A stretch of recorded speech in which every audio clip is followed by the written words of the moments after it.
న్యాయస్థానాల విపరీతమైనటువంటి స్వేచ్ఛ ప్రభుత్వాలనే కూల్చేస్తూ మార్చేస్తున్నటువంటి సంఘటన మన పొరుగు దేశాల్లో జరుగుతుంది.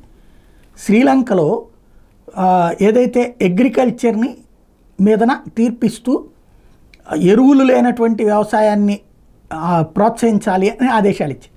దాన్ని అమల్లోకి తెచ్చే క్రమంలో వచ్చిన తీవ్ర ప్రజా ప్రతిఘటనే చివరికి ప్రభుత్వం గది దిగాల్సి వచ్చింది, పారిపోవాల్సి వచ్చింది.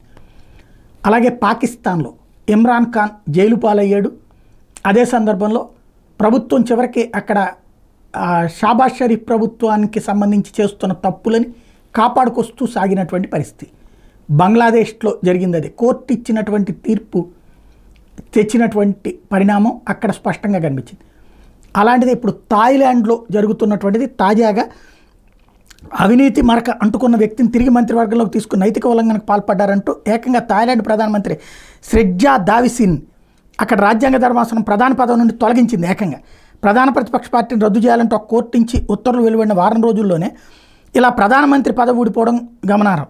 నన్ను క్షమించండి, నన్ను కోర్టు అనైతిక ప్రధానిగా భావించింది, కానీ నేను అలాంటి వ్యక్తిని కాదు, ఏదేమైనా కోర్టు తీర్పుని శిరసావహిస్తాను. తీర్పు తర్వాత ప్రధాని స్రెడ్జా వ్యాఖ్యానించారు. స్రెడ్జాకు వ్యతిరేకంగా 5.54 మెజార్టీతో బుధవారం కోర్టు తీర్పు వెలువరించింది. తక్షణం తమ ఆదేశాలు అమల్లోకి వస్తాయని స్పష్టం చేసింది.